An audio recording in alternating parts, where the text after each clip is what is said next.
कुछ अनसुनी कुछ अनकही कहानियां। हर कहानी कुछ कहती है। आइए सुनते हैं आज की कहानी क्या कहती है। अमृत फल। एक था सेठ, उसकी पत्नी पहले ही मर चुकी थी। एक बार सेठ इतना बीमार पड़ा कि उसके बचने की कोई आशा नहीं रही। उसने अपने मित्र को बुलाया और अपने इकलौते बेटे का हाथ उसके हाथ में थामते हुए अपने प्राण त्याग दिए। मित्र ने अपने स्वर्गीय मित्र के बेटे का पालन पोषण बड़े लाड़ प्यार से किया। उसे पढ़ा लिखा कर व्यापार भी सिखा दिया। सेठ का बेटा भली प्रकार व्यापार सीख गया। सेठ के मित्र ने उसका विवाह एक भले घर की कन्या से कर दिया तथा उसे कहा, बेटा अब तुम सब प्रकार से योग्य हो चुके हो, तुम जाकर अपने घर गृहस्थी व पिता की संपत्ति को संभालो। वो नववधू के साथ अपने घर चला गया। घर में उसके पिता की खूब धन संपत्ति थी। वे दोनों आनंद पूर्वक उसका उपभोग करने लगे। उसे वहां रहते काफी समय बीत गया तो एक दिन अपनी पत्नी से कहा, मेरा मन कहता है कि मैं कहीं बाहर जाकर व्यापार करूं।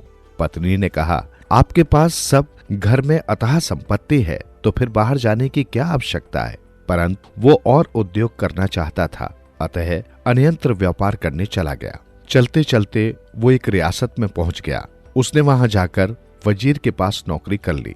राजा का वजीर सेठ के बेटे के स्वभाव व गुणों को देखकर इतना प्रभावित हुआ कि उसने इसे अपना बेटा बना लिया। मंत्री के अपनी कोई संतान न थी। सेठ का बेटा मंत्री के साथ रहकर उसके मंत्री पद का काम भी सीखने लगा। दरबार में हीरे और जवाहरात बिकने आते थे, जिनकी पहचान मंत्री को करनी पड़ती थी। एक बार राजा के दरबार में लाल बिकने के लिए आए। मंत्री ने अपना पुत्र उनकी पहचान करने के लिए दरबार में भेज दिया। उसने उन लालों को देखा और उनमें से 25 लाल छांटकर राजा को दिए और कहा, ये लाल असली हैं और शेष नकली हैं। राजा ने कहा, इनकी पहचान क्या है? उसने उत्तर दिया कि हथौड़ी मारकर इनको देखना, जो टूट जाएंगे वे नकली होंगे और जो नहीं टूटेंगे वे असली होंगे। राजा ने ऐसा ही किया। सचमुच ही वे 25 लाल नहीं टूटे।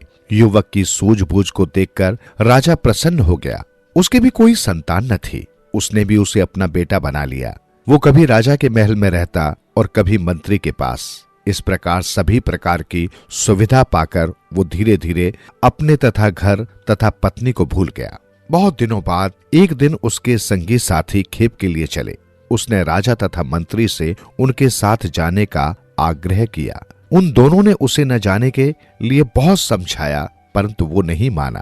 अंत में उन्होंने उसे बहुत सा धन दिया। वो अपने साथियों के साथ चल दिया। सभी साथी नदी के रास्ते समुद्र की ओर चलने लगे। उन्होंने बहुत दूर जाकर समुद्र के किनारे अपना जहाज खड़ा कर दिया और अपने अपने काम में जुट गए। कोई व्यापार करने चला गया, कोई डुबकी मारों से डुबकी लगवाकर मोती निकलवाने में मस्त हो गया। सेठ के पुत्र ने कुछ न करके गाय भैंसे पाल ली। वो प्रतिदिन खीर बनाता और समुद्र के किनारे गिरा देता। समुद्र के जीव जंतु आते और खीर को खा जाते तथा समुद्र से निकाले हीरे मोती वो उगल जाते। वो उन हीरे मोती और लालों को उठाकर गाय भैंसों के गोबर में मिलाकर उनके उपले बना देता। उसको उपले बनाते देखकर अन्य साथी उसका उपहास उड़ाते और कहते कि राजा का बेटा और इसके काम देखो। परंतु वो किसी की परवाह किए बगैर काम में जुटा रहता और अपना भेद किसी को न देता। जब काफी समय बीत गया तो उसके साथी कहने लगे कि उन्हें वापस लौट चलना चाहिए। राजकुमार भी तैयार हो गया। जब सभी ने अपना माल जहाज पर लाद लिया तो उसने भी अपने उपले जहाज में रख दिए। रास्ते में अपनी अपनी कमाई की डींग हाँकने लगे, परंतु वो चुप ही रहा। जहाज समुद्र में ही था और उनके पास लकड़ियां खत्म हो गईं। उन्होंने राजकुमार से कहा, भाई हमें थोड़े से उपले दे दो, हमारे पास लकड़ी खत्म हो गई है। घर जाकर हम तुम्हें उतने ही उपले लौटा देंगे। उसने कहा, उपले तो मैं तुम्हें दे दूंगा, परंतु लौटाकर वैसे ही लूंगा। उसके मित्रों ने कहा, अरे भाई क्या बात करते हो, गाय भैंसों के गोबर के उपले ही तो हैं, हम तुम्हें इससे भी बड़े बड़े दे देंगे। उसने उन्हें उपले दे दिए। जब उन्होंने उन्हें जलाना प्रारंभ किया तो उनके भीतर से हीरे व लाल निकलते देखकर वे हैरान हो गए। वे आपस में कहने लगे, मित्रों इन उपलों को हम अपनी कमाई तो क्या घर की संपत्ति बेचकर भी नहीं लौटा सकते। उन्होंने आपस में षड्यंत्र रचा और उसे धक्का देकर समुद्र में फेंक दिया और अपना जहाज दौड़ाकर वहां से दूर निकल गए। राजा का पुत्र समुद्र में गिरा दिया, तब उसे भी निश्चय हो गया कि वो नहीं बच सकता। इधर समुद्र ठाठे मार रहा था, उधर वो बहा जा रहा था। बहते बहते उसे एक लकड़ी का लट्ठा दिखाई दिया। उसने वो पकड़ लिया। लकड़ी का लट्ठा चलता चलता एक टापू पर अटक गया तो उसने चैन की सांस ली। लट्ठे से उतरकर टापू की भूमि से स्पर्श किया और आराम से इधर उधर घूमने लगा। वहीं टापू के किनारे उसे एक साधु दिखाई दिया। उसने साधु को प्रणाम किया और उसके समीप जा बैठा। साधु ने परिचय पूछा, तब उसने सारी आप बीती उसे सुना दी। साधु ने कहा, तुम डरो मत, तुम उनसे पहले घर पहुंच जाओगे। तुम ये बताओ कि तुम्हें किस दिन घर पहुंचना है। उसने साधु को घर पहुंचने का दिन बता दिया। साधु ने उसे 2-3 दिन अपने पास रखा। उसके साथियों के घर पहुंचने का समय आ गया। जिस दिन राजकुमार के साथियों ने घर पहुंचना था, उसी दिन साधु उसे एक कुएं के पास ले गया और बोला, लो ये फल अपने पास रखो, इसे धोना मत, अब तुम अपनी आंखें बंद करो। इतना कहकर साधु ने राजा के बेटे को एक धक्का दिया। जब उसकी आंखें खुली तो उसने देखा कि वो वजीर के घर पहुंच चुका है। वजीर और उसकी पत्नी उसे देखकर बहुत प्रसन्न हुए। उन्होंने पूछा, तुम्हारे अन्य साथी कहाँ हैं? उसने कहा, वे जहाज से आ रहे हैं। आप सामान लाने के लिए नदी पर नौकर चाकर भेज दो। मंत्री ने नौकर भेज दिए। उसके पश्चात वो स्वयं भी नदी तट पर पहुंच गया। उसी समय जहाज नदी तट पर आ लगा। उसे देखकर उसके साथी थर थर कांपने लगे। राजकुमार ने उनसे कुछ नहीं पूछा। उन्होंने उसके उपले जहाज से उतार दिए और जले हुए उपलों से निकले हीरे मोती भी उसे लौटा दिए। राजकुमार ने वे उपले उठाए और आधे राजा को और आधे वजीर को दे दिए। वे ये देखकर सोचने लगे कि राजकुमार ये क्या कमाकर लाया, परंतु जब उसने वे तोड़कर उन्हें दिखाए तो उनकी प्रसन्नता का ठिकाना न रहा। राजकुमार ने साधु द्वारा दिया हुआ फल राजा को दे दिया। राजा ने वो फल रानी को दिया और रानी ने कोठरी में रख दिया। अब राजकुमार को अपनी पत्नी की याद आई। वो सोचने लगा कि मेरी पत्नी क्या सोचती होगी, मुझे उसके पास शीघ्र पहुंचना चाहिए। उसने राजा तथा मंत्री से कहा, कई दिनों से मेरी पत्नी घर पर अकेली है, मैं उसके पास जाना चाहता हूँ। पहले तो वे उसे भेजने के लिए तैयार ही नहीं हुए, परंतु उसकी मनोदशा को देखते हुए वे बोले, अच्छा जाओ और अपनी पत्नी को भी यहीं ले आओ। उन्होंने उसे बहुत सा धन तथा नौकर चाकर देकर विदा किया। वो रास्ते में स्थान स्थान पर सदाव्रत लगाता हुआ घर की ओर चलने लगा। पत्नी प्रतिदिन उसकी प्रतीक्षा करती रहती थी। वो देवी देवताओं को मनाती तथा व्रत उपवास करती। वो प्रतिदिन जब भी रोटी बनाती उसे 5 बर्तनों में परोसती। एक बर्तन गाय को, एक कौवे को, एक कुत्ते को तथा एक किसी गरीब को परोसकर रखती और पहले इन चारों को खिलाकर फिर स्वयं भोजन करती। जो पात्र वो किसी भूखे व्यक्ति के लिए रखती थी, उसकी रोटी एक ब्राह्मण आकर खा जाता था। सेठ का पुत्र अपने घर के समीप गया। उसने निर्धनों को भोजन खिलाया और उनको दक्षिणा देने लगा। इतने में वही ब्राह्मण वहां आ निकला जिसे उसकी पत्नी प्रतिदिन रोटी खिलाती थी। वो बोला, महाराज मेरी भी प्रार्थना सुनिए। सेठ ने पूछा, तुम क्या चाहते हो? वो बोला, यहाँ एक साध्वी रहती है, वो प्रतिदिन मुझे भोजन खिलाती है, मैं उसी के टुकड़ों पर पल रहा हूँ, वो मुझे मिल जानी चाहिए। सेठ के पुत्र ने कहा, कोई बात नहीं, वो तुम्हें मिल जाएगी। ब्राह्मण प्रसन्न हो गया और वहां से लौट गया। आखिर वो घर पहुंच गया। पत्नी उसे देखकर बहुत प्रसन्न हुई। उसके पास बैठकर अपना गिला शिकवा भी किया। पति को घर लौटा जानकर वो फूली न समा रही थी। दूसरे दिन उसने अपनी पत्नी से कहा, मेरे धर्म के माता पिता वहां मेरी प्रतीक्षा कर रहे हैं, मैं तुम्हें लेने आया हूं, तुम मेरे साथ चलो। ये सुनकर वो भी उसके साथ चलने को तैयार हो गई। जब वे चलने को तैयार हुए तो ब्राह्मण वहां आ निकला। उसने जब उन दोनों को देखा तो वो सेठ के पुत्र से बोला, महाराज आप तो जा रहे हो, परंतु आपके दिए वचन का क्या हुआ? उसने कहा, हाँ हाँ बताओ, वो साध्वी कहाँ है? महाराज उसे तो आप अपने साथ ले जा रहे हो, वो साध्वी यही है क्या? सेठ ने पूछा। इस बात को सुनकर सेठ के पुत्र ने कहा, यदि यही है तो तुम इसे अपने साथ ले जाओ।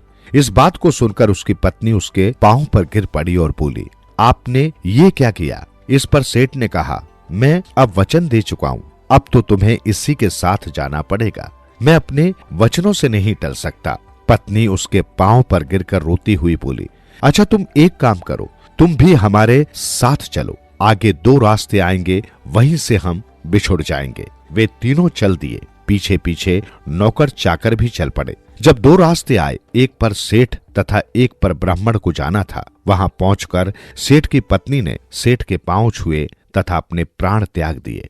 तब ब्राह्मण ने देखा कि सेठ की पत्नी चल बसी, तो वो वहां से भाग गया। सेठ ने उसका दाह संस्कार किया और अपने नौकर चाकरों सहित आगे बढ़ गया। सेठ के बेटे ने जो फल राजा को दिया था, रानी ने कोठरी में रखा था, वहां से गिरकर कूड़े में जा गिरा। आंगन में झाड़ू लगाने वाली बुढ़िया ने उस फल को धोया और खा लिया। फल खाते ही वो सुंदर नव युवती बन गई। घर जाकर जब वो अपने बहू बेटों पर रौब जमाने लगी, तब उन्होंने उसे खूब मारा। वे कहने लगे, कल की छोकरी हमारी माँ बनकर हम पर रौब जमाने आ गई है। बुढ़िया कहती, ना बच्चा ना, मैं तुम्हारी माँ हूँ, पता नहीं मुझे आप क्यों नहीं पहचान रहे हो। परंतु उसके बेटे न माने। वे उसे पकड़कर राजा के पास ले गए और कहने लगे, महाराज, इस छोकरी ने न मालूम हमारी माँ को कहाँ छिपा दिया और स्वयं हमारी माँ बनकर हम पर रौब डाल रही है। वो बोली, मैं इनकी माँ ही हूँ। मुझे आपके बेहड़े के कूड़े में एक फल मिला था, मैंने उसे धोकर खा लिया और मेरी ये दशा हो गई। अब मेरे लड़के मुझे पहचान ही नहीं रहे हैं। राजा ने जब फल का कमाल सुना और बुढ़िया के स्थान पर एक नव युवती को देखा, तो उसने अपनी रानी से पूछा, रानी, मैंने जो फल तुम्हें रखने को दिया था वो कहाँ है? वो बोली, मैंने उसे यहीं कोठरी में रख दिया था, अब तो वह यहाँ है ही नहीं, शायद कहीं नीचे गिर गया होगा। राजा ने रानी को फल का कमाल बतलाया और बुढ़िया के बेटों को भी समझा दिया। परंतु रानी बेचैन हो उठी और राजा से आग्रह करने लगी कि मुझे भी इसी प्रकार का फल लाकर दो, वरना मैं अपने प्राण त्याग दूंगी। राजा चिंता में डूब गया कि ऐसा फल वह कहां से लाकर देगा। वो बोला, तुम धीरज रखो, हमारा बेटा अपनी पत्नी को लाने गया है, जब वो लौट आएगा तब मैं उसे ऐसा ही फल लाने के लिए भेज दूंगा। सेठ जब लौटकर राजमहल पहुंचा तो राजा ने पूछा, तुमने ये फल कहां से लिया था? तुम ऐसा ही एक और फल लाकर आओ, वरना तुम्हारी माँ मर जाएगी। उसने अपने बहने व साधु के मिलने की सारी बात राजा को सुना दी और कहा, महाराज, अब तो ऐसा फल मिलना कठिन है, फिर भी मैं यत्न करूंगा। राजा ने बहुत सा धन देकर उसे जहाज में बिठाकर फल लाने भेज दिया। वो उसी रास्ते से समुद्र में पहुंच गया। वो समुद्री मार्ग से चलता हुआ उस टापू की खोज करने लगा जिसमें उसे वो साधु मिला था। कठिन प्रयत्न करने के पश्चात उसे वो टापू मिल ही गया। उसने जहाज को किनारे खड़ा किया और उस महात्मा के पास जा पहुंचा। जाते ही उसने महात्मा को दंडवत प्रणाम किया और पास जाकर बैठ गया। महात्मा ने पूछा, बेटा, अब तुम यहाँ क्यों आए हो? वो बोला, मेरी माँ कहती है कि मेरे लिए भी वैसा ही फल लाओ, वरना मैं मर जाऊंगी, इसलिए मैं माँ की प्राण रक्षा हेतु आपके पास फल लेने आया हूँ। साधु बोला, वैसा फल मिलना तो अब कठिन है, क्योंकि वो फल मुझे ब्रह्मा जी से मिला था। सेठ के बेटे ने कहा, तो आप मेरे साथ चलिए, हम ब्रह्मा जी से वैसा फल मांगते हैं। वे दोनों जब ब्रह्मा जी के पास पहुंचे, तब ब्रह्मा जी ने कहा कि वो फल मुझे शंकर जी से मिला था। अब वे तीनों शंकर जी के पास चले गए। शंकर जी से पूछने पर पता चला कि उन्हें वो फल विष्णु जी से मिला था। अब वे चारों मिलकर विष्णु जी के पास चल दिए। विष्णु जी ने कहा कि मुझे ये फल एक बाग में मिला था, उसका नाम अमृत फल था, उसको खाने से बूढ़े जवान हो सकते हैं। जिस समय मुझे ये फल मिला था, बाग की मालकिन वहां नहीं थी। अब वो बुढ़िया आ गई है और बाग के मुख्य द्वार पर 1.25 मन का ताला लगा दिया गया है और उस ताले को खोलना कोई मामूली बात नहीं है। सेठ के पुत्र ने कहा, चलकर इस ताले को खोलकर तो देखो। वे सब वहां पहुंचे। उन्होंने देखा कि बाग के चारों ओर एक ऊंची दीवार बनी है और मुख्य द्वार पर एक बड़ा ताला लगा है। ब्रह्मा जी, विष्णु जी व शिव जी ने खूब जोर लगाया, परंतु ताला टस से मस नहीं हुआ। साधु ने भी अपना पूरा जोर लगा दिया, किंतु ताला न खुल सका। अंत में जब सेठ के बेटे ने उस ताले को खोलने का प्रयत्न किया, तब हाथ लगाते ही ताला स्वयं खुल गया और दरवाजा भी अपने आप खुलने लगा। जब उसने भीतर बाग में झांक कर देखा तो उसके आश्चर्य का ठिकाना न रहा। उसने देखा कि उसकी पत्नी सोने के पालने में बैठी झूला झूल रही है। उसे देखते ही वो भागी भागी आई और उसे पकड़कर भीतर ले गई। ऐसा करते ही बाग का द्वार स्वयं ही बंद हो गया और ताला भी लग गया। ब्रह्मा जी, विष्णु जी व शंकर जी देखते ही रह गए। दोनों पति पत्नी बाग में रहने लगे। कुछ दिन बाद उसने कहा, मेरी धर्म की माता ने मुझे यहाँ तरुण फल लेने भेजा था। मेरे न पहुंचने के कारण वो तड़पती होंगी। पत्नी ने कहा, एक फल की क्या बात है, आप कई फल ले जाइए, परंतु फल के उपरांत आपको तुरंत लौटना पड़ेगा। उसने बहुत से फल तोड़े और बोरियों में भरकर रख दिए। उतने में वहां पवन खटोला आ पहुंचा। उसकी पत्नी ने वे फलों से भरी बोरियां उस पवन खटोले में रखीं और उसे भी उसमें बैठा दिया। पवन खटोले को उड़ाने से पहले भी यही वायदा किया कि वो तुरंत लौट आए। वो पलक झपकते ही राजा के महल में पहुंच गया। उसने सबसे पहले अपनी माता को प्रणाम किया तथा तरुण फल उनके आगे रख दिया। तत्पश्चात शेष फल राजमहल के सभी लोगों तथा वजीर वजीरनी को भी खिला दिए। जिसने वे फल खाए सभी तरुण बन गए। जब वो वापस चलने को तैयार हुआ तो सभी उसके साथ चलने को तैयार हो गए। उसने उन्हें भी पवन खटोले में बैठा दिया। देखते ही देखते वे उस बाग के मुख्य द्वार पर पहुंच गए। जैसे ही उसने उस ताले को छुआ, उसकी पत्नी बाहर आई और उसे खींचकर भीतर ले गई। ताला फिर उसी प्रकार बंद हो गया। तब उसने अपनी पत्नी से कहा, देखो, ये मेरे धर्म के माता पिता हैं। ममतावश अपना राजपाट छोड़कर मेरे साथ यहाँ आ गए हैं। अब इन्हें बाहर कैसे छोड़ा जा सकता है? बेचारे कहाँ भटकेंगे? इन्हें भी यहीं बुला लो। वो रोने को हो गया। पत्नी ने जब उसकी ऐसी हालत देखी तो सबको अंदर आने दिया। सभी तरुण होकर स्वर्ग में रहने लगे।